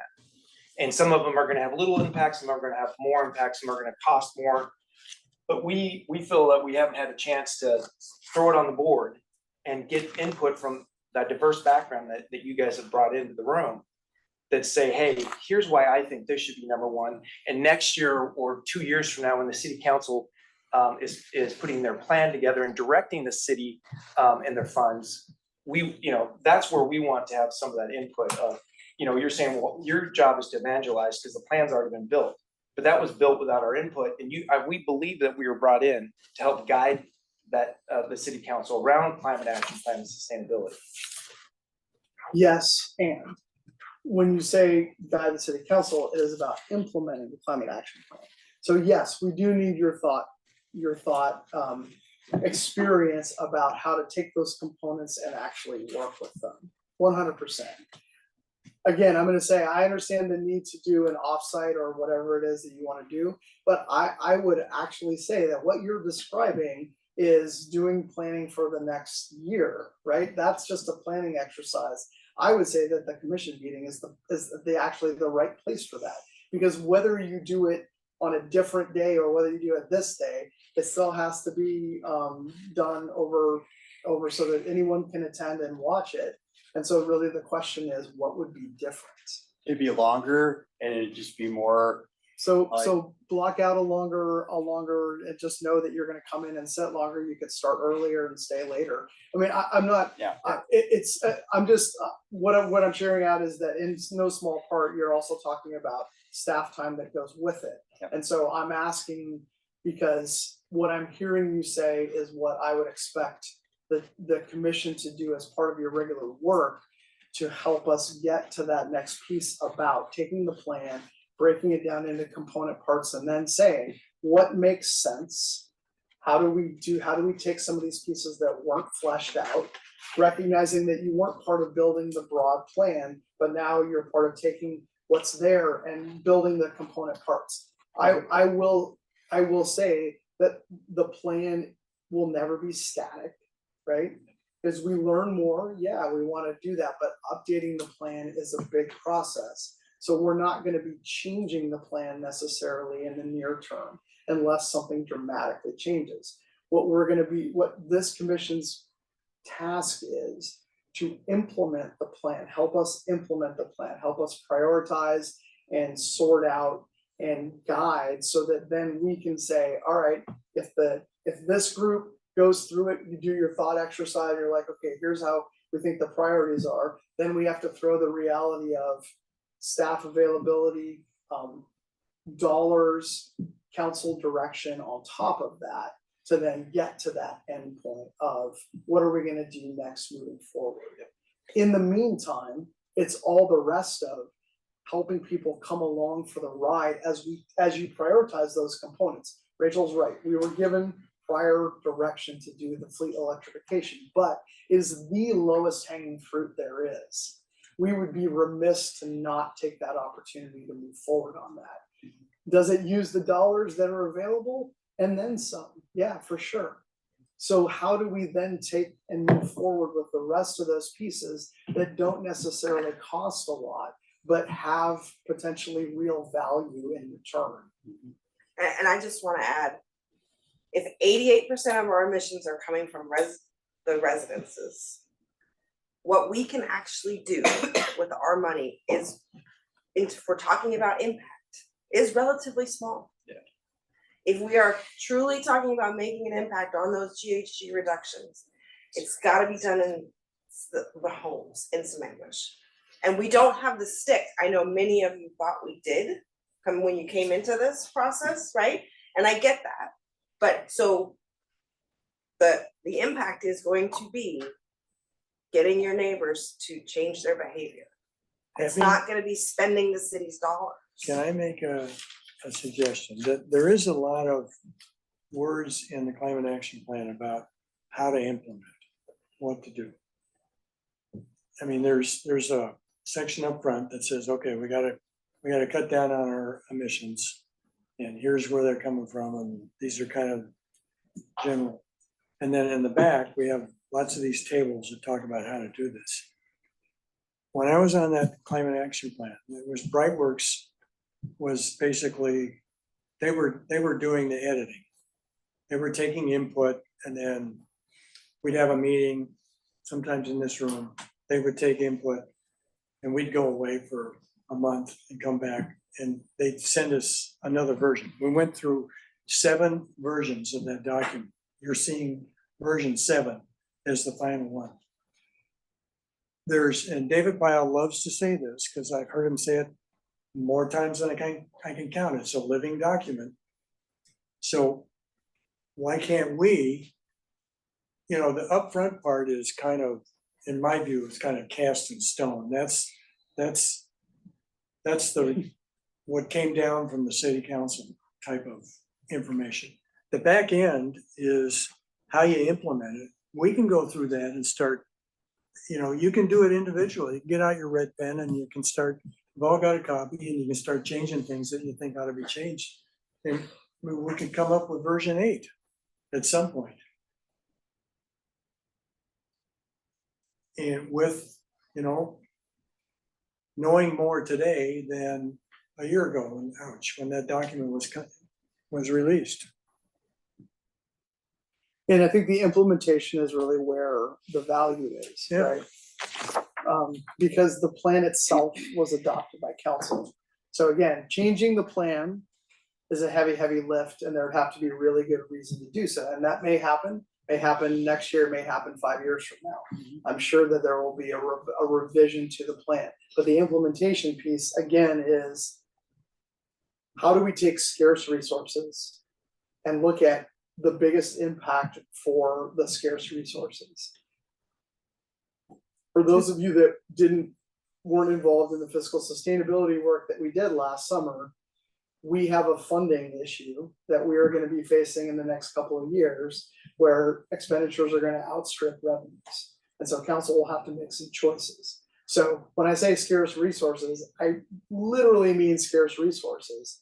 How do we get most bang for the buck based on the goals that are laid out in the climate action plan? How do we implement to get best value? And combining dollars that are scarce with impact in the community, to Rachel's point.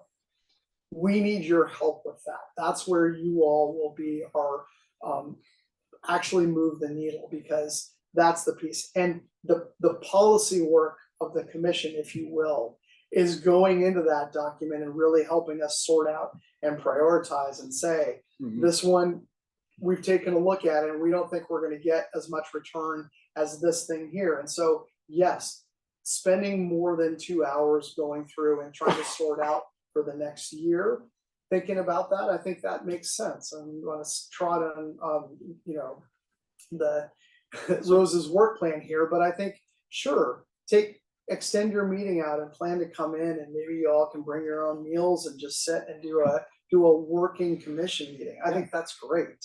So just a question, and this is kind of my ignorance of the city budget process. Does the whole climate action plan have to be funded by city dollars, or is there an opportunity for private funding? No, that $720,000 is not coming from the general fund. Well, part of it is. Some is. Some is, Okay. right, but Rose, toot your own horn here for a second. So yes, there is grant money available. I think at least 2 of you have sent different grants that you've thought that might be good opportunities for us. We talked about this as part of the fleet electrification study as well. As a city, based on our demographics, a lot of the grants that are out there right now are based on income or equity requirements or have significant scoring associated with that is a pretty clear indicator for us that we would not be competitive applicants. What we have been doing is taking the grants that are available to us and applying. And I'm so happy to tell you all that we did receive $121,000 towards the home and residential electrification. So that Nice job. EECBG, thank you. Yeah, that's good. That EECBG grant, we actually got that notice this week, so it was perfect timing with the commission.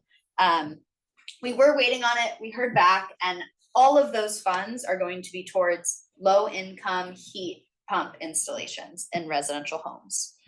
In addition to that, we also have through the East Side Climate Partnership Energy Smart East Side program, a sub allocation for the city of Sammamish. The Energy Smart East Side program received $3 million from the HERE program, and 180,000 of that is going towards our residents, specifically targeted at adult family homes. So those are those larger homes that have multiple rooms for adults who are needing to live there for whatever reason.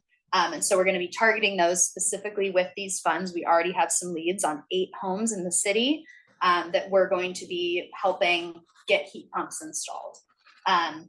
There's also a Department of Commerce climate planning grant, $80,000 of which was used to develop the climate action plan.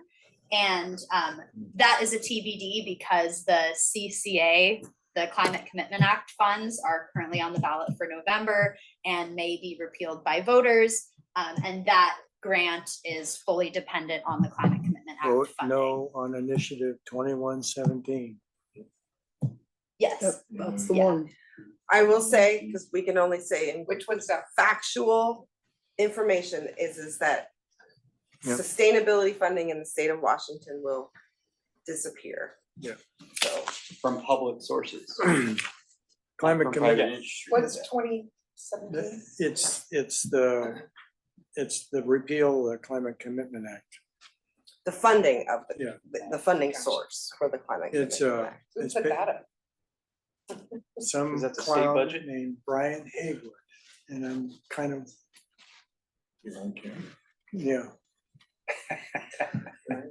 So. well, So, yes, so we are Tell you working later. to offset some of these costs so that the city does not have to pull as much from the general fund. Yep. For these programs. That said, as I've mentioned, some of these grants do have considerations or requirements that are not feasible for us. So Nick, to your point about potentially getting funding from private organizations, I would love to hear any ideas that you have. But right now, that's what we've had the bandwidth to focus on. Sure. is the grants that we feel we are competitive for.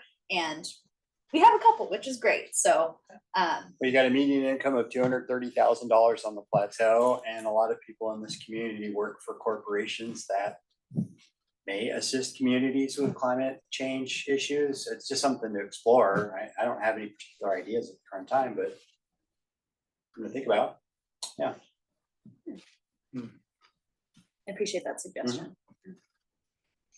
Maybe part of the commission outreach pilot could be targeting specific homes that have, you know, it would be difficult for the city to identify those folks. Great. A lot of that is kind of private knowledge or individual citizens. So again, we would be looking to the commission. If you personally know folks or work with companies that we could get in contact with, that would be great. But I currently don't have the admin time to be going down those rabbit holes. And I think that'll shake out when we have whatever we're gonna call this meeting to kind of look at what are the next steps and what are the priorities.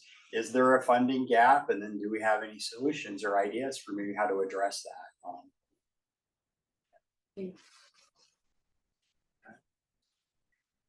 Any other questions or feedback on this slide? Again, we will be, once the budget process has concluded, we will be coming back to the commission with more information on some of these items, as well as taking a look at the city holistically and understanding what each department is doing and the dollar amounts associated with that as well.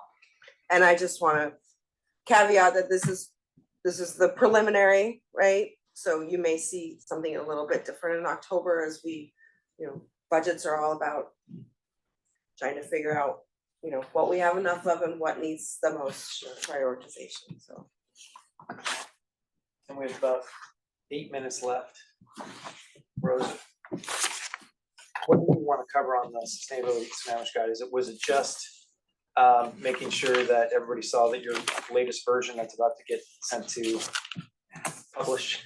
Yes, so part of it was what I had kind of touched on before was please go ahead and take a look at that updated guide.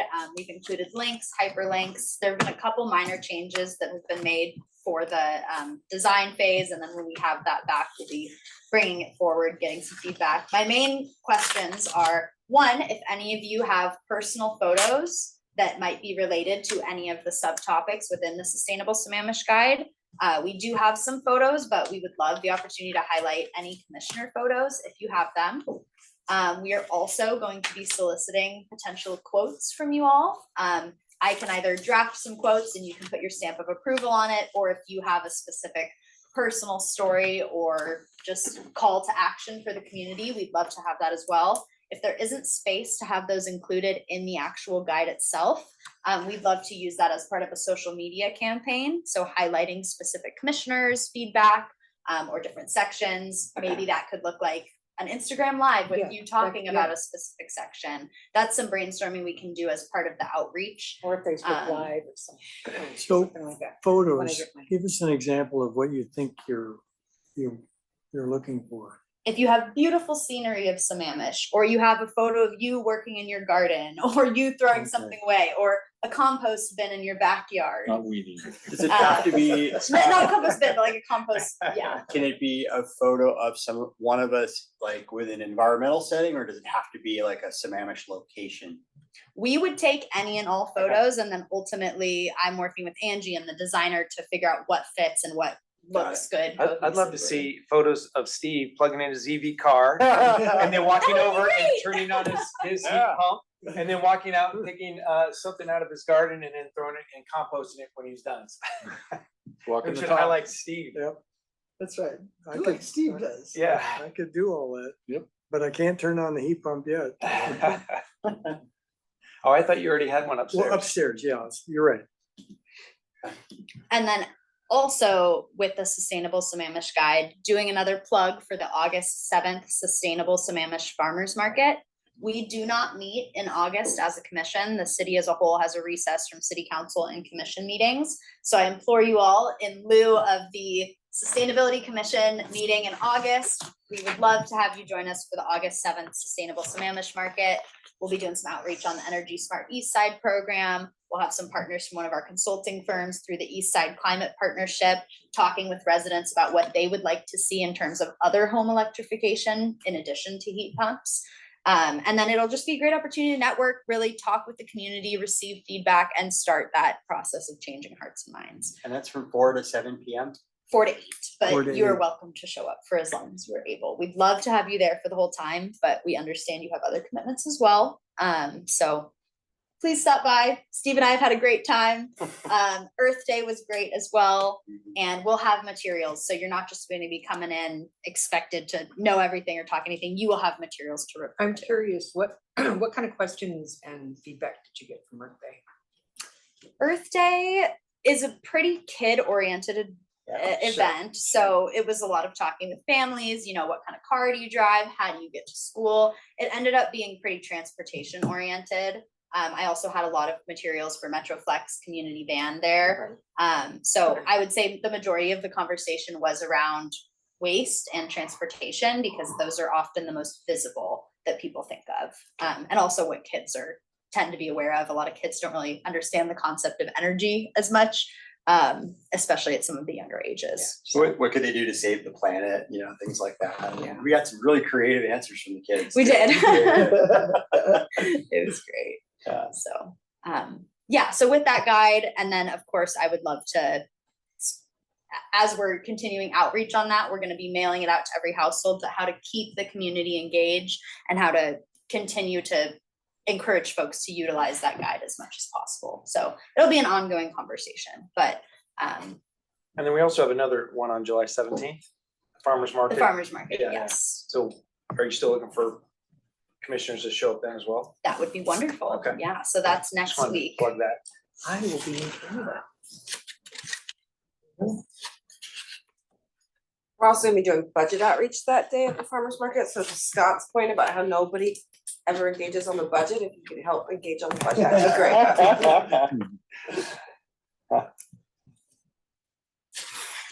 So right. that's what I've got on that for now. All right. And if it's not on your calendars, August 16th, city's Jubilee celebration. Come join us. I believe you all received an email from our Yeah. chief of staff, Debbie, as well, for the July 16th. Yeah. Yep, so the day before the farmer's market. That's a great opportunity as well to celebrate the city turning 25. Sorry, what day? 16? The 16th from 5:30 to 6:30 and the 17th from 4 to 8. That's in That's July, so July, believe it or not, the That's dates next are the week. same. The 16th of July is before the city council meeting, we're honoring former, those that got us to 25 years, former elected officials and community leaders.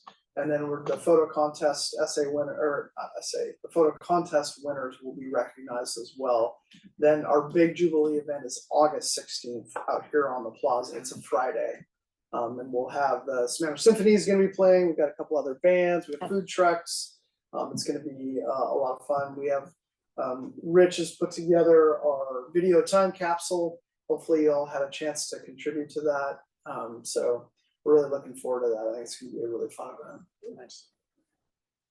Well, if they didn't, they just contributed a couple shots. There you Right, go. he's doing the B-roll there. What time is that on the 16th? I think my hearing. 5:30, 5:30 to 6:30 is. no, on August 16th. Oh, August 16th. Maybe it's 5 o'clock, Yeah. Hold on. I think it's 5 And o'clock. August. You'll see a big banner coming up soon, so we'll just approved it this week. All right, we got a couple minutes left. Any other commissioner reports? Anybody? All right. Call for adjournment. I second. All right. Meeting adjourned. Thank you all.